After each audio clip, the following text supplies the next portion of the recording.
All right. Shalom. I'm the priest Wa from the GMS South Carolina Midlands camp, coming back with another lesson through the spirit and through the power of Yahweh, Ba'asham Yahweh Shai, Ba'asham Rakah Kodash. Before I get started with this lesson, I want to give all praises, honor, and glory.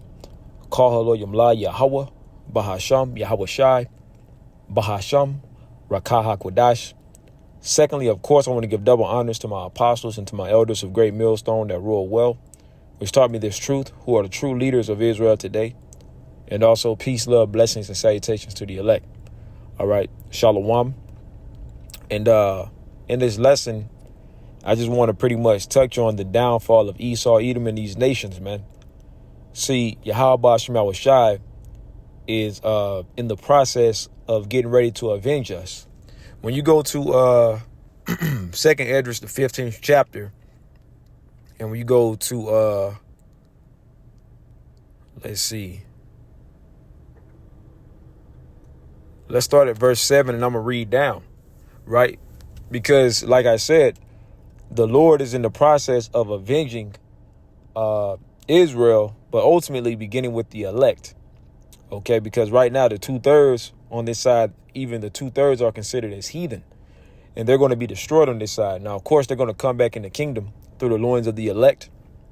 But as of right now, in real time, right now, the Lord is only dealing with the elect. And I hope and pray that I'm of that number. That's why we call ourselves the hopeful elect. Okay. Second Esdras 15:7. Therefore saith the Lord, Yahweh Ba'asham Yahweh Shai, I will hold my tongue no more as touching their wickedness. You see, so the Lord is getting ready to bring great judgment upon the wicked. Okay. The actual seed of the wicked, which is Esau, Edom, the Edomites, and everybody else who's doing wickedness, man. You know, all of these heathen and the 2/3, man, which they profanely commit. Neither will I suffer them in those things in which they wickedly exercise themselves. Right now, everybody's proud. You know, everybody, pride is at an all-time high. So it's going to be an equal judgment for that pride, man. Okay, the Lord is going to go above and beyond when it comes to the destruction and his wrath that he's about to display. Okay. It says, in which they wickedly exercise themselves. Behold, the innocent and righteous blood crieth unto me, and the souls of the just complain continually. And that's going to the hopeful elect. Okay, the prophets that are sighing and crying, okay, for all of the abominations that's taking place in Babylon the Great. Okay, going out, the men that's going out to the highways and byways, prophesying the word of the Lord, man. Okay, we are completely vexed. Okay. Now, when it comes to going out and teaching the word and doing the work, that's for the men, right? But for you sisters that believe, right, you very few sisters that truly believe, right, the Lord is getting ready to look out for all of us, man. Lord willing, we have that number and we get delivered. See, we want to get beamed up from the destruction that the Lord is getting ready to bring. Now, of course, during the time of Jacob's trouble, we're going to be in the midst of Jacob's trouble. But when the Lord brings that ultimate final destruction, okay, those nuclear missiles, those warheads that he's about to rain down upon Babylon, we don't want to be here for that, man. We want to get beamed up. Okay, so it's certain things that we have to do in order to get beamed up, man. Right. We got to be as righteous as we possibly can, do the work, and truly believe in the Lord, man. Right. Believing in the Lord, having faith. OK. And, doing the works. And we hope that leads us to our salvation, man.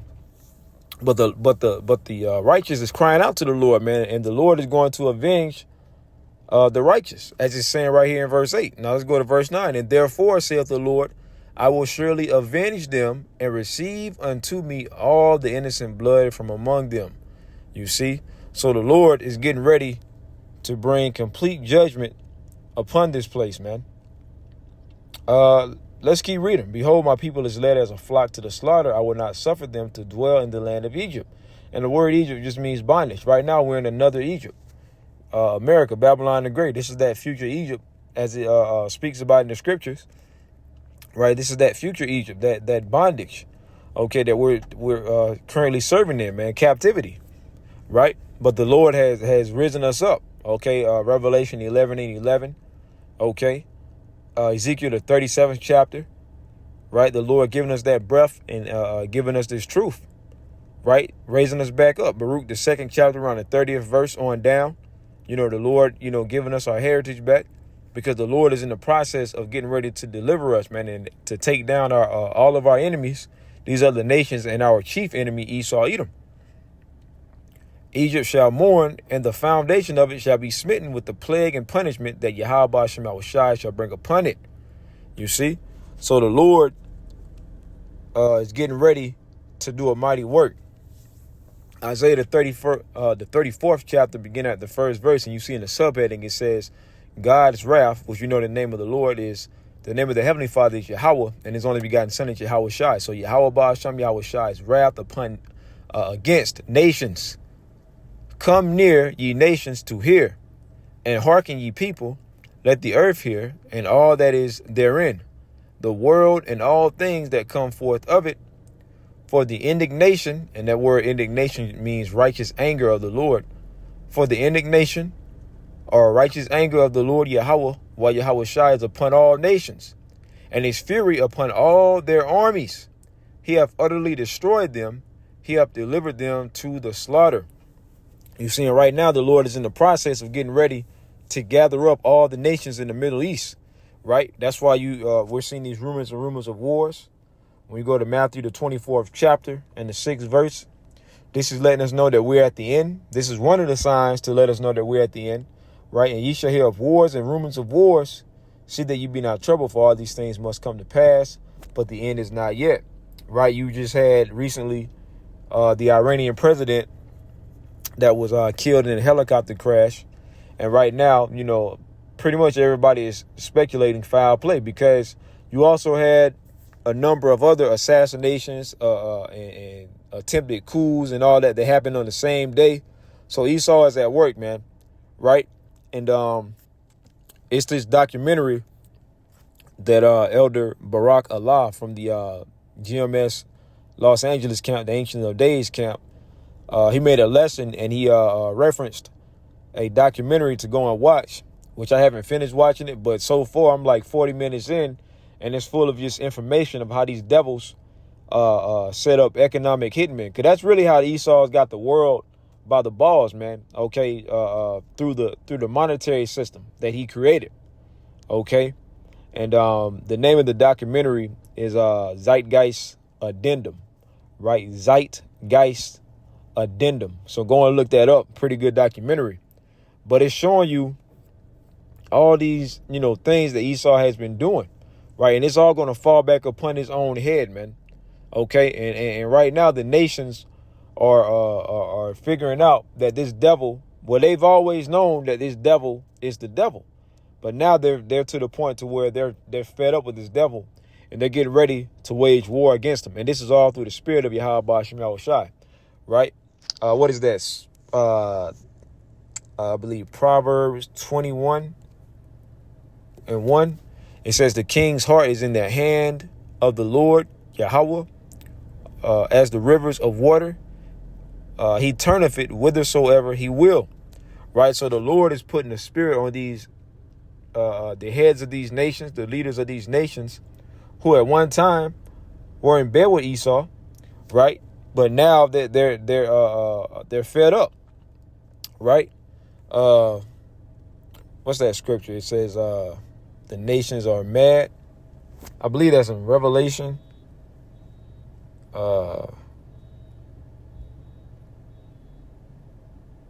Let's see.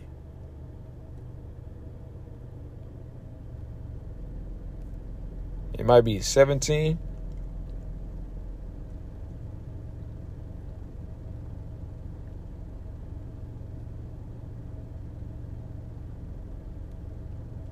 Salakia, bear with me. Oh, it's right here. Salakia. Revelation 18:3. For all nations have drunk of the wine of the wrath of a fornication. No, that's not what I'm looking for. But it's showing you that they've been. I'll read that because it's showing you that these nations have been in bed with Esau, right? And the kings of the earth have committed fornication with her, and the merchants of the earth are waxed rich through the abundance of her delicacies, right? Let me see. Let's look it up online real quick.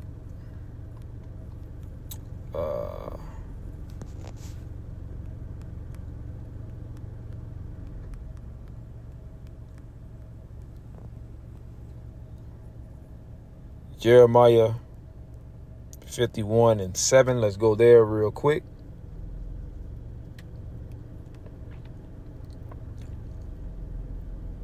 For Babylon have been a golden cup in the Lord's hand that made all the earth drunken. The nations have drunken of her wine, therefore the nations are mad, right? They've laid down with Esau. They started, following the ways and the philosophies of Esau. And another thing, when you watch that documentary, it showed you how these devils, they set up shop. Once they send the economic hitmen to these nations, they set up their embassies and things of their interest, certain businesses and things like that. And they push their so-called democracy upon these nations, man, and pretty much they're destroying these nations through their philosophies, through their wine. And these nations, they're fed up with it, man. They were drunk off of it. Now, they're saying that, it's certain nations, certain countries that don't allow westernized television to be promoted, social media to be promoted in their countries. They ban it because they're saying that it's making the men weak. The women are becoming, out of order. Okay. And so on and so forth, man. So they're fed up with the ways of the West, of Esau, Edom, right? Right now, currently, you see how everybody is turning against the JOOs, man. Okay, and y'all, and if you don't know who that is, then you need to get up to speed, right? Them small hatters, the 1948ers, man, and everybody is turning against them, and that's biblical prophecy, right? As the scripture says, I have made thee small upon the heathen, thou art greatly despised, and small ultimately meaning everybody is hating these devils, man. Everybody is pointing the finger at these small hats. You see, so the Lord is stirring things up. Verse 8, Babylon is suddenly fallen and destroyed, right? And that's future judgment that's about to come to this place, man. Howl for her, take balm for her pain, if so she may be healed. Now let's go back, because the Lord is getting ready to judge these nations, man. So the Lord right now is stirring up war. That's why I read in Matthew the 24th chapter the rumors of wars that's taking place, because the Lord is getting ready to allow this to come to a clash. But before this place goes into all-out war, the MOTB, the Revelation 13 and 16, the mark of the beast got to be implemented, man. So that goes back to how Esau has pretty much. That's why, I'm saying you got to go and watch that documentary, Zeitgeist Addendum, because it goes into how pretty much these devils created this currency out of thin air. It don't exist, right? So eventually they're going to collapse the economy, and then everybody's going to have to be forced. Everybody's going to be forced with the option of either taking the MOTB or not taking it. Okay, so the Lord is getting ready to do a mighty work, man. So this is biblical prophecy that's playing out right before our very eyes, man. You see, Isaiah 34:1, it says, "Come near, ye nations, to hear, and hearken, ye people. Let the earth hear, and all that is therein, the world, and all things that come forth of it. For the indignation of the Lord is upon all nations, and his fury upon all their armies." So the Lord right now is gathering all the armies together to the Middle East, getting ready, and he's preparing war for these nations, for these countries, man. You see, he's gathering all together, and it's about to come to a clash for biblical prophecy. And over there in the Middle East, that's where they're going to be judged. You see, and I'll grab the scripture For the indignation of the Lord Yahweh is upon all nations, and his fury upon all their armies. He hath utterly destroyed them. He hath delivered them to their slaughter. So yeah, the Lord is getting ready to destroy them. And it tells you right here in 2nd Esdras, the 13th chapter, how the Lord is going to destroy them. Right? And I'm going to get right to the points. 2nd Esdras 13 and 8. And after this I beheld, and lo, all they which were gathered together. Let me see. Let's start at verse 5. And after this I beheld, and lo, there was gathered together a multitude of men out of number from the four winds of the heaven to subdue the man that came out of the sea. From the four winds of the heaven, right? The four corners of the earth, all these armies gathering together. Now we go to Joel, the 2nd chapter, right? Let's go there real quick. The 3rd chapter, Joel 3 and 2, I will also gather all nations and will bring them down into the valley of, it says Jehoshaphat, but in the ancient Paleo Hebrew, the word for Jehoshaphat is Yahweh Shaphat, meaning the Lord's judgment, right? And will plead with them. And we're going to that word plead, it means to judge with them there for my people. See, for my people. See, as I was saying in the beginning of the lesson, the Lord is getting ready to avenge the true believers, man, the elect, right? It says, for my people and for my heritage, Israel, whom they have scattered among the nations and parted my land. You see, so the Lord is preparing them for war. He's gathering them in the Middle East, right? Verse 9, proclaim ye this among the Gentiles, prepare war. Wake up the mighty men, let all the men of war draw near. Let them come up.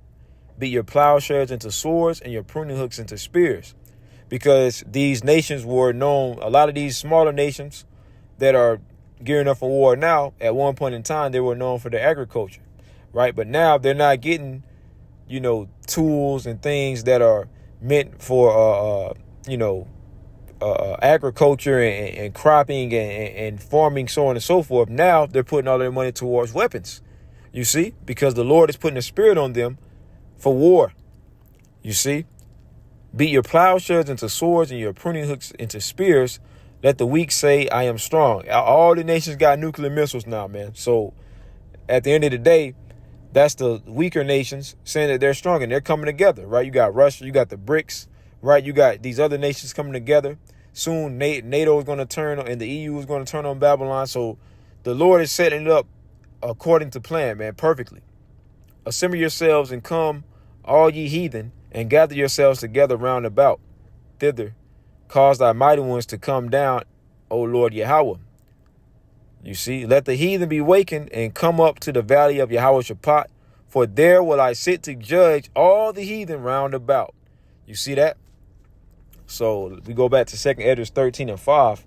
And after this I beheld, and lo, there was gathered together a multitude of men, all these armies of these other nations, right, coming together to the land of Yahweh Shaphat in the Middle East, out of number from the four winds of the heaven, to subdue the man that came out of the sea. Because when you read up, it shows you, it goes into how Yahweh Shai and the host of angels are going to invade World War III, man. Yahweh Shai is going to pull up on them, right? Right now, all the nations are gathering together to go to war against each other. But soon, when Yahweh Shai pulls up, they're going to stop warring against each other, and they're going to try to take out Yahweh Shai and the angels. That's why in, I believe it was 1983, when the former President Ronald Reagan, he had that speech saying, wouldn't we all come together? And I'm roughly paraphrasing. He was saying, wouldn't we all come together if a alien force or a foreign force invaded us? Wouldn't we all come together to fight against that invasion? And like I said, I'm merely paraphrasing. Y'all can go and look it up. President Ronald Reagan's speech, I believe it was 1983, right? And really he was talking about Yahweh Shai pulling up, man. So that's what this is talking about, man. So it says they're going to, stop warring against each other and come together to try to take out Yahweh Shai and the angels, and they're going to be destroyed, which is going to tell you. But I beheld, and lo, he had graved himself a great mountain and flew up upon it. Yeah, because when Yahushua returns, he's coming back on the fathership, man. Okay. But I would have seen the region or place where out the hill was graven, and I could not. You know, the fathership is going to be so huge. You know, it's going to look like a mountain, right? It's going to cover up the world, man, the earth, because Yahushua's chariot, the fathership, is going to be bigger than the earth, man. I remember a couple of years ago, NASA was doing a live feed, and it was a chariot sighting, man, right? And it had to be like 25 times the size of the earth, man. It was huge, and they quickly took it off the feed, right? But you know, there's so many instances of you know, Yahushua and the angels revealing themselves, you know, with the chariots, so on and so forth, man, right? But at the end of the day, the Lord does those things to strengthen the faith of the elect, the hopeful elect, man. Going back to verse 7, but I would have seen the region or place whereout the hill was graven, and I could not. And after this I beheld, and lo, all they which were gathered together, these other nations, to subdue him were sore afraid, and yet durst fight. Yeah, because they're going to see Yahushua and the angels, and they're going to be terrified, man. You know, that's going to be something that they you know, they weren't expecting. They weren't prepared for, you know. But the Lord is going to put the spirit on them to fight. That's why it says, and yet durst fight. The word durst pretty much means dare. It's like, yeah, they're going to still dare to fight the Lord, because the Lord is going to put the spirit on them to fight. Because ultimately, what were we saying? I mean, what did the scripture say? That this is the land where the Lord is going to judge all the nations. So he's going to put the spirit on them to try to fight against them, and he's going to completely obliterate them. It's just going to tell us. And lo, as he saw the violence of the multitude that came, he neither lifted up his hand, nor held sword, nor any instrument of war. But only I saw that he sent out of his mouth as it had been a blast of fire. And it's talking about the mouth of the chariot. You know, the fathership is going to shoot out a blast, a laser beam, and burn them up. If you've seen that movie, Independence Day, right? They show that scene where the fathership was pulling up and it let out that blast of concentrated fire, laser beam of destruction. Well, that's how it's going to be, but it's going to be magnified. It's going to be 1,000,000 times worse than that, right? And it says, and out of his lips a flaming breath, and out of his tongue he cast out sparks and tempest. And they were all mixed together, the blast of fire, the flaming breath, and the great tempest, and fell with violence upon the multitude which was prepared to fight, and burned them up every one, so that upon a sudden of an innumerable multitude nothing was to be perceived, but only dust and smell of smoke. When I saw this, I was afraid. So the Lord is going to completely obliterate these nations, man. Okay, especially Esau, Edom, man. That's the number one target. Isaiah 34 in verse 2, once again, for the indignation of the Lord Yahweh is upon all nations. And we just read that in 2 Esdras, the 13th chapter. And his fury upon all their armies. He hath utterly destroyed them. He hath delivered them to the slaughter. Their slain also shall be cast out, and their stink shall come up out of their carcasses. And the mountains shall be melted with their blood. And all the hosts of heaven shall be dissolved, and the heavens shall be rolled together as a scroll. Yeah, from the missiles, the nuclear missiles, and the chariots, burning this place up, burning these heathen up. You see, and all of their hosts shall fall down as the leaf falleth off from the tree, from the vine, and as a falling fig from the fig tree. For my sword shall be bathed in heaven. Behold, yeah, because when those nuclear missiles come out of their silos from these other nations, when they shoot them off, they're going to go up into the heavens, man. And the Lord is actually going to have his spirit upon these nuclear missiles, these nuclear warheads, man. It shall come down upon Idumea, right? And pretty much that's code word for Edomite dwelling place. Right now, the headquarters of these Edomite dwelling places or the rulership is America, Babylon the Great. Okay, this is pretty much his pride and joy. So the Lord has his eyes dead set on this place, as it says in I believe it's Amos 9 and 8. Let me fact check that. Amos 9 and 8. Now, ultimately, this is talking about Israel, but we can use this for today's time, man.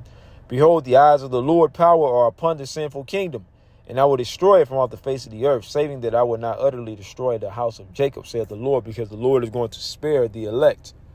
You see, so the Lord has his eyes set upon this place. It says, it shall come down, the latter verse of Isaiah 34 and 5.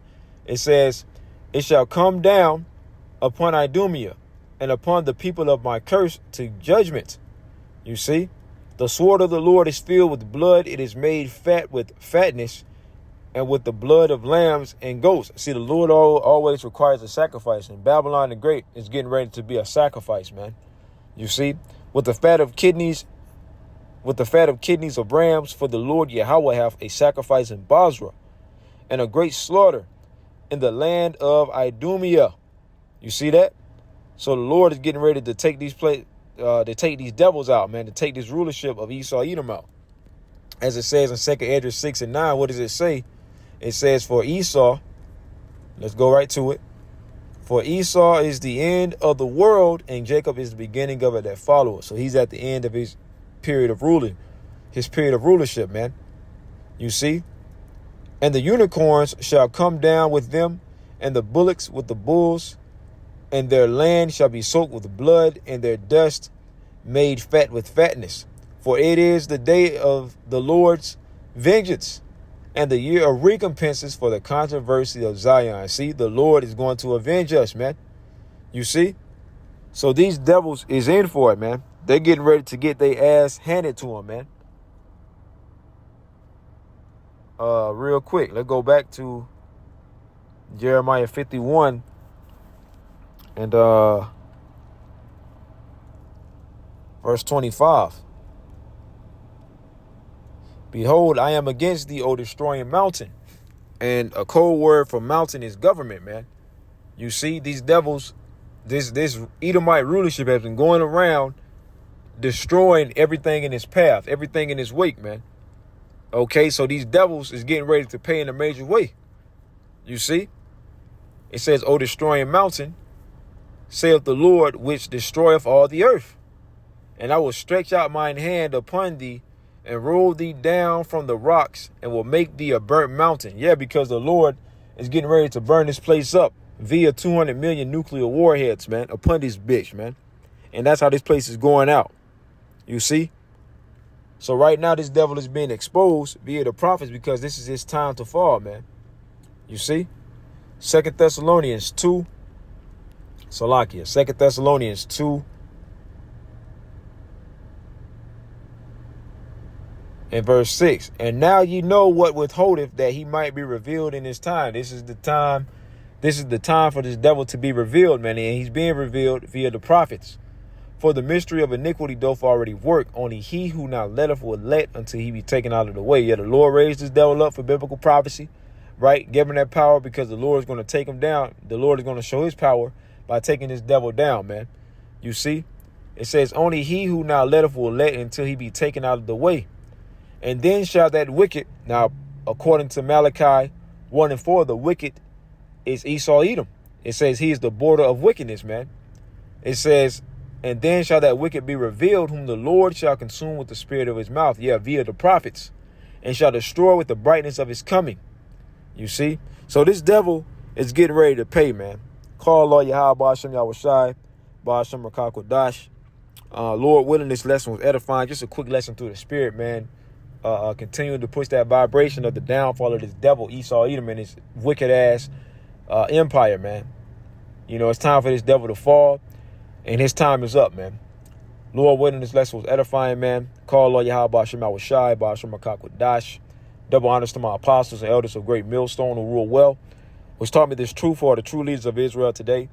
And also peace, love, blessings, and salutations to the elect. Until next time, I want to say, Shalom.